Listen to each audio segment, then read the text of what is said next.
ನಮಸ್ಕಾರ. ಇವತ್ತು ಒಂದು ಸಿನಿಮಾ, ಆ ಸಿನಿಮಾದ ಹೆಸರು ಸೂತ್ರಧಾರಿ.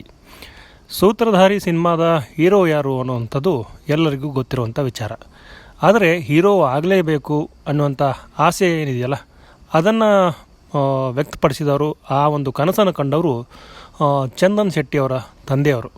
ಸೊ ಅವರ ಆಸೆಯಂತೆ ಸೂತ್ರಧಾರಿ ಮೂಲಕ ಚಂದನ್ ಶೆಟ್ಟಿ, ರ್ಯಾಪರ್ ಚಂದನ್ ಶೆಟ್ಟರು ಹೀರೋ ಆಗಿರುವಂಥದ್ದು.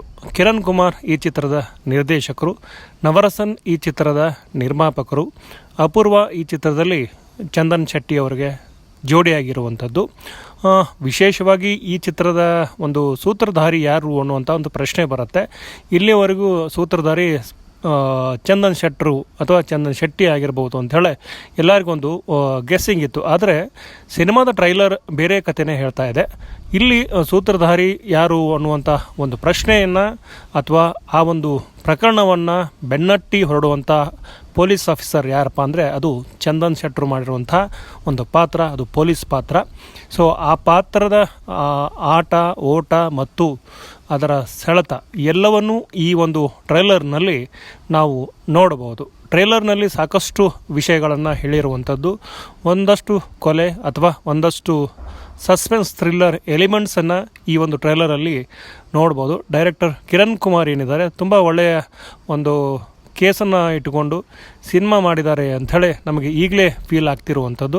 ಸಿನಿಮಾಕ್ಕೆ ಚಂದನ್ ಶೆಟ್ಟಿಯವರು ನಾಯಕರು, ಹಾಗೆಯೇ ಗಾಯಕರು, ಹಾಗೆಯೇ ಸಂಗೀತ ನಿರ್ದೇಶಕರು, ಇಷ್ಟೆಲ್ಲ ಜವಾಬ್ದಾರಿಯನ್ನು ಹೊತ್ಕೊಂಡು ಈ ಒಂದು ಸೂತ್ರಧಾರಿ ಚಿತ್ರಕ್ಕೆ ಸಾಕಷ್ಟು ಕೆಲಸ ಮಾಡಿದ್ದಾರೆ ಅಂಥೇಳಿ ನಾವು ಹೇಳ್ಬೋದು. ನವರಸನ್ ಕೂಡ ಇದ್ದಾರೆ, ಅದು ಬೇರೆ ವಿಚಾರ. ಆದರೆ ಒಬ್ಬರೇ ಇಷ್ಟೊಂದು ಕೆಲಸ ಮಾಡಿರುವಂಥ ಸಿನಿಮಾ ಇದು. ಚಂದನ್ ಶೆಟ್ಟರು ಆಲ್ಬಮ್ ಸಾಂಗ್ಗಳನ್ನು ಮಾಡ್ತಾರೆ, ಜೊತೆಗೆ ಚಿತ್ರಗಳಿಗೆ ಸಂಗೀತ ನಿರ್ದೇಶನ ಕೊಡ್ತಾರೆ, ಗಾಯನವನ್ನು ಮಾಡ್ತಾರೆ. ಆದರೆ ಈ ಚಿತ್ರಕ್ಕೆ ಎಲ್ಲವನ್ನೂ ಮಾಡಿರುವಂಥದ್ದು, ಮೊದಲ ನಾಯಕ ನಟರಾಗಿ ನಟಿಸಿದಂಥ ಚಿತ್ರ ಯಾವುದು ಅಂಥೇಳಿ ಯಾರಾದರೂ ಕೇಳಿದರೆ ಅದನ್ನು ನಾವು ಸೂತ್ರಧಾರಿ ಅಂಥೇಳಿ ಹೇಳ್ಬೋದು. ಇದೇ ತಿಂಗಳು ಅನ್ನೋಕ್ಕಿಂತ ಮುಂದಿನ ತಿಂಗಳು ಮೇ 9ನೇ ತಾರೀಕು ಈ ಒಂದು ಚಿತ್ರ ರಿಲೀಸ್ ಆಗ್ತಾಯಿದೆ. ಆ ಹಿನ್ನೆಲೆಯಲ್ಲಿ ಪ್ರಚಾರ ಶುರು ಆಗಿದೆ. ಪ್ರೋಮೋ ಕೂಡ ಬಂದಿರುವಂಥದ್ದು, ಸಾಂಗ್ ಕೂಡ ರಿಲೀಸ್ ಆಗಿರುವಂಥದ್ದು. ಈಗ ಟ್ರೇಲರ್ ಬಂದು ಮತ್ತಷ್ಟು ಕುತೂಹಲವನ್ನು ಹುಟ್ಟಾಕಿದೆ ಅಂತ ಹೇಳ್ತಾ ನನ್ನ ಈ ಒಂದು ವಿಡಿಯೋನ ಇಲ್ಲಿಗೆ ಎಂಡ್ ಮಾಡ್ತಿದ್ದೀನಿ. ವಿಡಿಯೋ ನೋಡಿದ ಪ್ರತಿಯೊಬ್ಬರಿಗೂ ಧನ್ಯವಾದಗಳು.